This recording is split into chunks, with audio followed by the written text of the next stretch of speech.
If you're in law enforcement or part of the legal system, you know the drill. You've seen that revolving door, the same faces, the same crises, cycling through your system again and again, with really no end in sight. And you know what we're doing just isn't working. So what if there was a way to actually stop that cycle? Well, that's what we're going to break down here. It's a framework called the Five-Phase Stabilization Model, and it's a practical roadmap to something we all want to see: real long-term stability.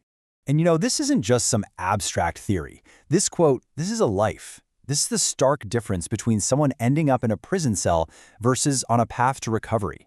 That's the real power of a genuine system of care.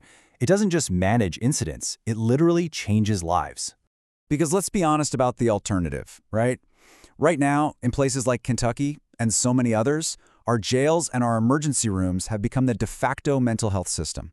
It's a system driven entirely by crisis, and all it does is create that revolving door you see every single day.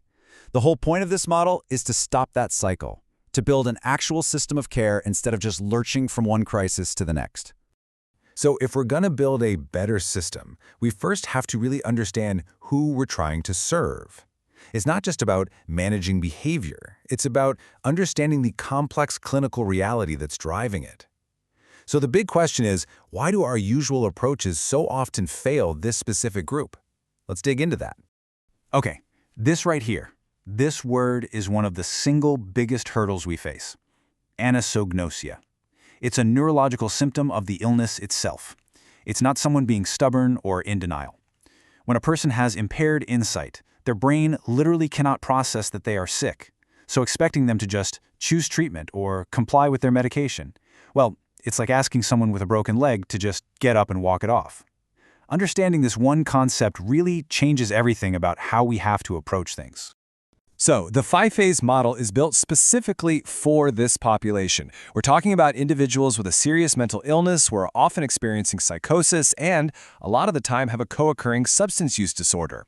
They're the ones with that impaired insight we just talked about, who experience this chronic instability and who are at the absolute highest risk of getting trapped in that revolving door of jails, ERs, and homelessness. These are the folks for whom short-term programs are just, well, they're not going to cut it. Okay, so if one-off, crisis-based responses don't work, what does? The solution has to be a true continuum of care. It's all about moving away from these fragmented short-term fixes and toward a logical, connected, long-term pathway to getting and staying stable. And this image does a great job of showing the whole concept. The Five-Phase Stabilization Model isn't just one program. It's a connected journey. You can see how it lays out this clear path, starting from an immediate crisis response, moving through different levels of stabilization and housing, all the way to long-term support out in the community. It's specifically designed to fill in all those gaps where people usually fall through the cracks. Now, this is a really important perspective shift. Real, lasting stability for someone with a serious, complex illness doesn't happen in a 72-hour hold or even a 30-day program. This model is absolutely built for the marathon, not a sprint. We're talking about a multi-year commitment, and that requires a system that's actually designed to provide that consistent, steady support over the long haul. So how does this actually look in practice?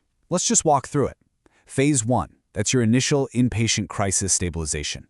But here's the crucial difference. Instead of getting discharged to the street, they move to Phase 2, a residential setting where they can truly stabilize over several months. From there, it's on to Phase 3, where they start rebuilding their independence with clinical support. And finally, you have Phases 4 and 5, that long-term community team that's there to prevent relapse and keep them on track. You see how each step logically builds on the last? It's a pathway, not that revolving door. So, the big question for you is, where do you, as a justice partner, fit into all of this? Well, this model isn't just for clinicians. In fact, it absolutely cannot succeed without you. Your involvement is critical for spotting trouble early and for maintaining safety and accountability along the way. I mean, think about it. You are so often the first and most consistent point of contact for these individuals. You're the ones who see the early warning signs that nobody else does. The missed appointments, the housing instability, those subtle changes in behavior that tell you a crisis is brewing. Your on-the-ground observations are the key that can unlock early intervention and maybe prevent that crisis from ever happening in the first place. And let's be really, really clear on this point.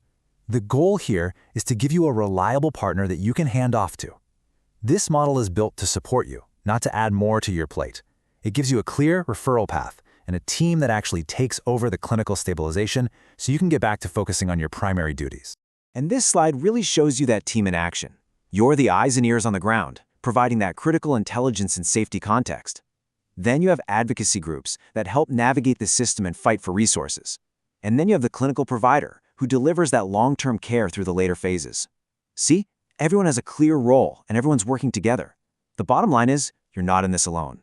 So how do we make sure those handoffs are seamless? Well, that's where this key protocol comes in, called the warm handoff. And this is so important.